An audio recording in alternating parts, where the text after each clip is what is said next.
comme l'a dit le docteur Pasteur Karambiri, notre pays là, on doit savoir les mots qu'on utilise là pour ne pas se blesser.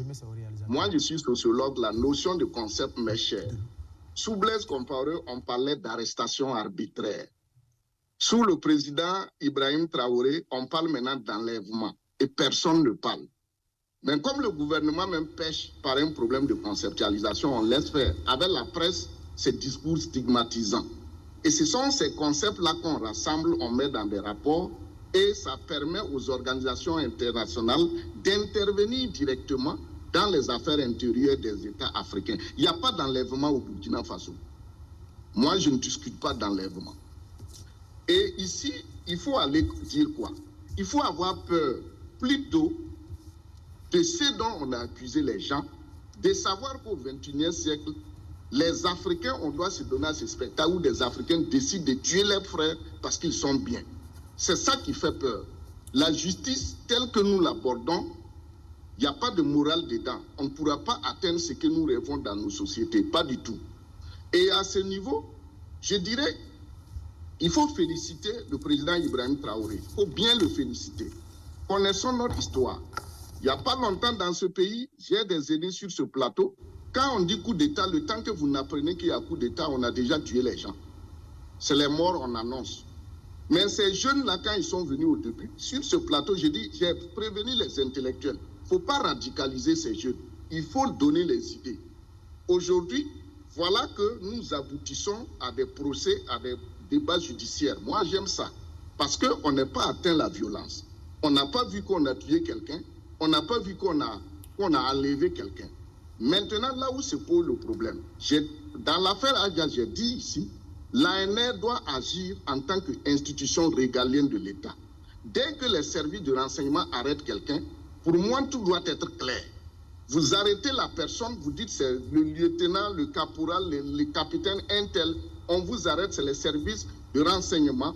Appelez vos parents qu'ils nous rejoignent dans tel service, on va leur donner des informations à la famille. Vous appelez le procureur, vous dites on a arrêté un tel. Il faut que tout soit clair. C'est là-bas le péché mignon de service de renseignement burkinabé. On l'a arrêté. C'est une arrestation. On sait que c'est un service de l'État qui a arrêté quelqu'un. Les gens savent où ils l'ont amené. Et ils font des pieds et des mains pour le voir. Ce n'est plus d'enlèvement. Moi, je ne tombe pas dans le débat. Les juges burkinabés, les magistrats n'ont pas été sincères avec ce régime. Je vous prends les procès. C'est pourquoi je dis qu'il faut être sincère. Et je suis resté sur ma ligne. Le procès des entrepreneurs politiques, on a vu ce que ça fait passer. Le procès Adja, on a vu ce qui s'est passé.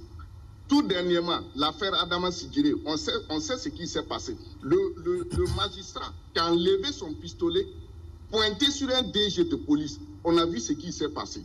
Et sous Ibrahim Traoré, on a vu comment la justice est de l'autre côté, l'État est de l'autre côté. Et c'est les résultats qu'on vit aujourd'hui. S'il y avait une sincérité, les services de renseignement allaient coopérer comme il se doit. Vous voyez qu'il y a un problème pour se retrouver autour d'une table et traiter les questions d'État. Est-ce que c'est trop politisé et les magistrats, ces magistrats-là ne veulent pas que le pays change tel qu'on le voit aujourd'hui.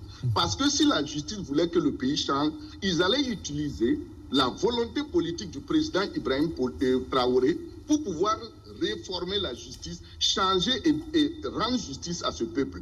Mais ils n'ont pas profité de cette volonté politique pour essayer maintenant de montrer aux yeux du peuple que nous sommes nous sommes là pour jouer notre rôle de magistrat de justice. Mais on a vu qu'il y a une contradiction, sinon même qu'une humiliation de la part même de la justice vis-à-vis de l'État. Et ce qui se passe, moi je dis non. Moi je ne peux pas dire qu'aujourd'hui là, c'est le problème seul de l'État. L'État a sa responsabilité parce que l'État communique très mal. Et moi, je l'ai dit ici, les services de renseignement n'ont qu'à agir en tant qu'organe régalien de l'État. Si vous arrêtez quelqu'un, il faut que ça soit clair. Maintenant, pourquoi ils ne veulent pas que les services de renseignement ont du mal aussi à communiquer avec la justice? Parce que la même justice a laissé des gens fuir du pays. La même justice, quelque part, a des preuves aussi que... Qui un exemple de quelqu'un qui aurait fui? Non, je ne veux pas citer des noms ici. On va venir te déranger que droit de réponse. Les gens savent ce qui se passe dans le pays. Et les services de renseignement, là, c'est que les magistrats ne comprennent pas. Les services de renseignement sont au-dessus de tout le monde en termes d'information. C'est eux qui sont là 24 sur 24, qui écoutent les gens, qui suivent les gens. Donc, les magistrats eux-mêmes doivent savoir que eux-mêmes, les services de renseignement travaillent aussi pour des renseignements sur les magistrats. Ce que vous dites... dit que les règles existent, mais qui a fait qu'on ne respecte pas les règles? C'est entre eux. Il n'y a plus de confiance. Maintenant, ce que je dis, vous vous rappelez qu'ici, Kalifara Serré parlait tout de suite des jugements et autres, le fait qu'on est en train de... Moi, au tout début ici, j'ai crié, il faut ouvrir les TPR pour permettre le jugement rapide des choses. Les gens ont cru que moi, je veux qu'on envoie l'esprit révolutionnaire, il faut humilier les gens. Moi, j'ai dit clairement, pour aller vite dans cette affaire-là, on a trop de problèmes en justice, il faut ouvrir les TPR et rappeler les magistrats retraités pour pouvoir travailler à régler les problèmes. Mais les gens ne comprennent pas, ils disent très vite. C'est entendu. C'est le président. Moi, je ne dis pas qu'il n'y a pas eu de coup d'État où on n'a pas jugé. Moi, c'est le contexte. Le contexte dans lequel nous sommes est très sensible. Et vu la manière dont c'est en train d'être traité, il faut les féliciter. Ayons le courage de reconnaître que quelque chose nous a évité le mal ou quelque chose a été bien. C'est ça, moi, ma vision. D'accord. Maintenant, entre nous, on doit avoir le courage de dire aux gens d'arrêter d'avoir l'esprit de tueur.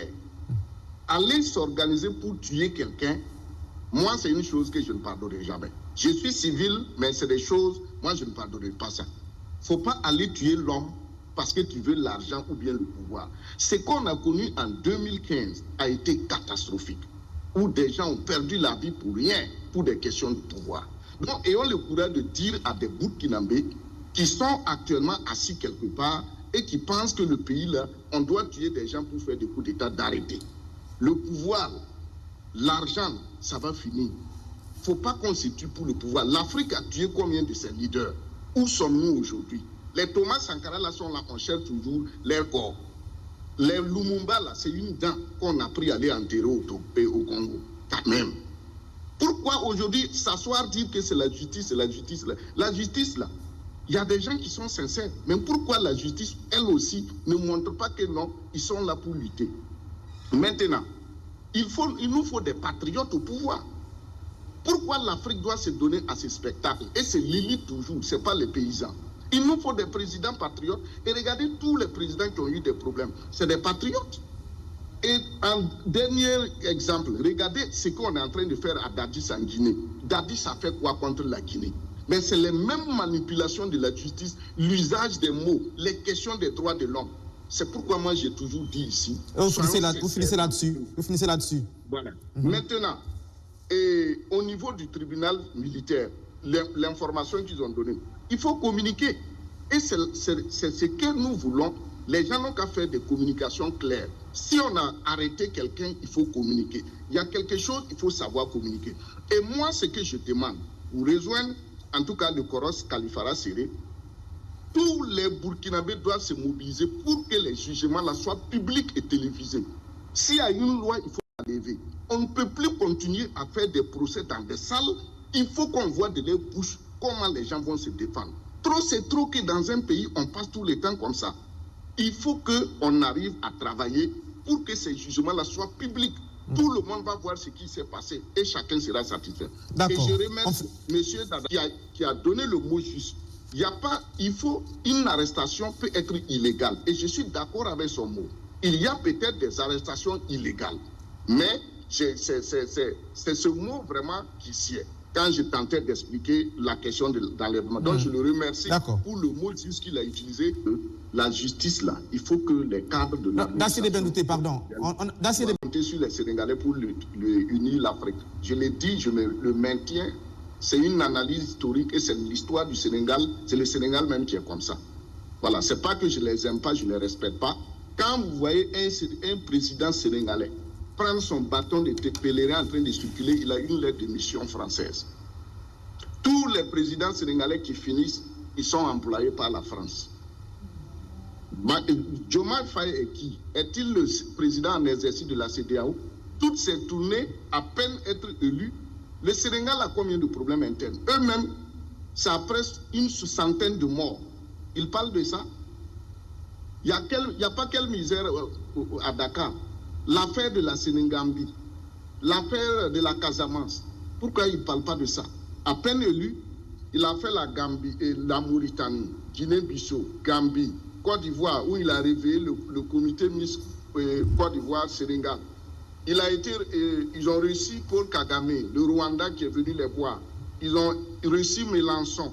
Il a été au Nigeria, au Ghana, et il vient maintenant au Mali. Qu'est-ce que vous reprochez dans ces débats doutés, pardon? Qu'est-ce que vous reprochez? Utilisé pour venir charmer les gens, pour dire que le Sénégal c'est un État démocratique, c'est un exemple pour charmer les présidents de l'AES ou pour montrer que c'est la démocratie qui marche.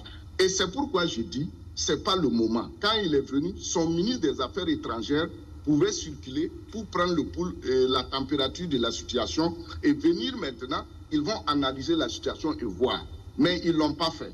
Maintenant, le premier pays où il devait partir, politiquement parlant, pour des relations d'État, c'était le Mali.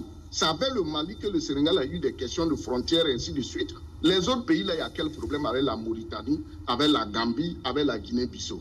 Et regardez comment il a fait la visite. Il est venu, il parle de la CEDEAO. Il dit que non, et ils n'ont qu'à revenir à la CEDEAO. Mais c'est ça que je dis. Pourquoi l'élite africaine est aussi malhonnête et incohérente et sinon même irresponsable? Est-ce qu'ils ont vu l'embargo qu'ils ont placé au Niger? Si le peuple nigérien est responsable, si le président Tiani est digne, comme je l'ai dit toujours, c'est à eux de prendre les responsabilités. Ils n'ont pas à écouter les vents et les marées et les tintamars des gens. C'est leur pays, ils doivent développer leur propre pays. Dans l'histoire de l'humanité, aucun pays n'a développé aucun autre pays pour lui. Ce que Faye est en train de faire, c'est pour répondre à quelle logique? Des gens qui ont vécu des embargos avec le Mali. Qu'est-ce que la Côte d'Ivoire n'a pas fait au Mali? Nous sommes dans une situation coloniale.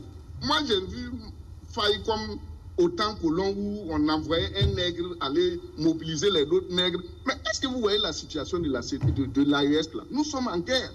Qu'est-ce qu'il a fait pour les autres pays? Et il vient, il dit que non, il tourne, il dit que non, il faut revenir, on va faire. Mais ce que la CEDEAO a fait, pourquoi il ne condamne pas? Pourquoi il ne condamne pas ce que la CEDEAO a fait contre ces pays? Et regardez aujourd'hui en Afrique, à l'intérieur, quand un président vient, il veut faire avancer nos peuples. C'est de l'intérieur on trouve des ennemis et on cherche un pays voisin qui est collé à lui pour le faire tomber. Il faut que les pays de l'AES soient responsables et qu'ils se lèvent pour travailler, pour aller de l'avant. Même s'il faut des guerres atroces. On en a assez en Afrique de voir cette comédie des hommes d'État. Faye à quoi a tourné comme ça? En moins d'1 mois, il a reçu combien de gens? Et on va dire que c'est la démocratie, c'est le Sénégal qui gagne, c'est la démocratie, c'est les jeunes, il a été élu, les autres n'ont pas été élus. Kagame, là, il a été élu par qui? Rollis, il a été élu par qui? Thomas Sankara a été élu par qui? Est-ce qu'il y a un président au Sénégal qui peut s'arrêter devant ces présidents-là en termes de construction et de vision?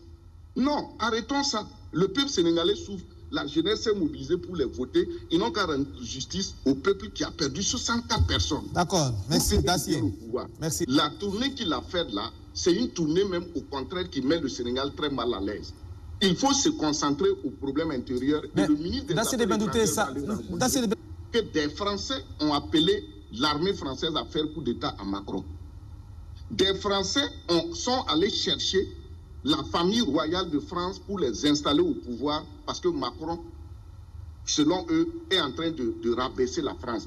Donc, ceux qui disaient au Sénégal en son temps de faire coup d'État, c'est une opinion parmi tant d'autres. Ce n'est pas les pays de l'AES qui ont dit de faire le coup d'État. La preuve est que quand Diomaye Faye a été élu, ils ont envoyé maintenant des délégations. Donc, moi, je ne suis pas en train de dire qu'il ne doit pas tourner ou bien de les critiquer. Moi, je fais une analyse pour dire aux gens, les présidents sénégalais ont toujours été comme ça. Concentrez-vous pour construire votre Afrique. D'accord, vous allez voir les jours à venir. Bien, vous voyez tout de suite, quand je parlais du Sénégal, les gens sursautaient et croyaient que je charge le Sénégal. Soyons sincères, nous les Africains, intellectuellement parlant. C'est très important. Regardez ces spectacles auxquels nos chefs d'État se donnent. Avez-vous entendu ça en Asie? Les 4 dragons se sont mis ensemble, se sont développés. Chez nous, le même problème s'est passé entre le Sénégal et le Mali. C'est des commerçants sénégalais qui sont allés menacer Macky Sall. Si tu t'amuses, nous-mêmes, on va sortir te chasser. Il y a quoi comme problème? Le même problème se passe entre le Burkina et la Côte d'Ivoire. On voit des mouvements de troupes au niveau des frontières, les gens se menacent. Le même problème se passe entre le Bénin et le Niger. Vous voyez? Et quand on vous dit que c'est colonial, les gens sont là, non, tu fais... Non! Il faut réfléchir.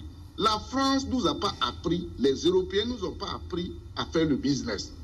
On nous a menti dans le gros français, le droit, la littérature, on se vante, on dit qu'on connaît papier. Voilà, vous avez bien fait ici sur ce plateau de relever le cas de l'Ukraine. La France, on a posé la question directement au Premier ministre français. La France est le premier pays qui achète le gaz russe. Il n'a pas pu se justifier. Nous, on est là, ce qu'on doit faire en bas, c'est sortir comme ça, on dirait des chiens, bagarre des chiens. Tout le monde est au courant. Regardez ce qui se passe entre les deux pays. Le Bénin, c'est le Niger qui exploite le port béninois. Actuellement, le port est fermé. Il y a le chômage. L'État perd beaucoup. Et on a un président qui n'est pas capable de comprendre les intérêts économiques de son pays pour pouvoir discuter directement et faire passer des affaires. Non, il veut se justifier dans un gros français, alors que non. La question des oléoducs, ce qu'il dit, c'est pas vrai. C'est une question de droit international. Ça n'a rien à voir avec les frontières terrestres. On ne parle même pas de frontières. C'est pourquoi la question de l'oléoduc peut créer une guerre mondiale.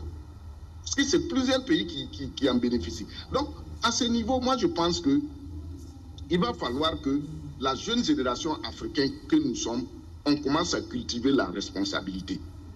Nous ne sommes pas responsables, nous les Africains. C'est pourquoi l'humanité, personne ne veut respecter les nègres. Et on ne peut pas avoir un président qui refuse de défendre les intérêts de son propre pays. Ce que Talon est en train de faire, il est en train de provoquer et d'humilier le Bénin. À l'intérieur, il n'a pas eu bon résultat. C'est maintenant d'autres problèmes. Et on sait que l'armée française est là-bas. Qui les gens veulent l'embrouiller? Qui les gens veulent l'embrouiller? Si entre nous, Africains, on parle la même langue, on a la même culture, nous sommes des frères, on ne peut même pas se mettre ensemble pour pouvoir déjouer ce que l'extérieur veut nous faire, mais on vient montrer, on veut humilier l'autre. Mon frère Dapa, vraiment c'est honteux. Quand on voit ce qui se passe, le pétrole est là, c'est de l'argent. Les autres ont eu ça, ils se sont développés. Nous, on a eu ça, on est en train de s'humilier. La Chine est là, comme l'a dit Oulon, c'est les privés chinois même. Imaginez, vous respectez notre propre richesse. Entre nous, frères, on ne peut pas s'entendre. C'est l'étranger même qui vient nous dire de nous entendre.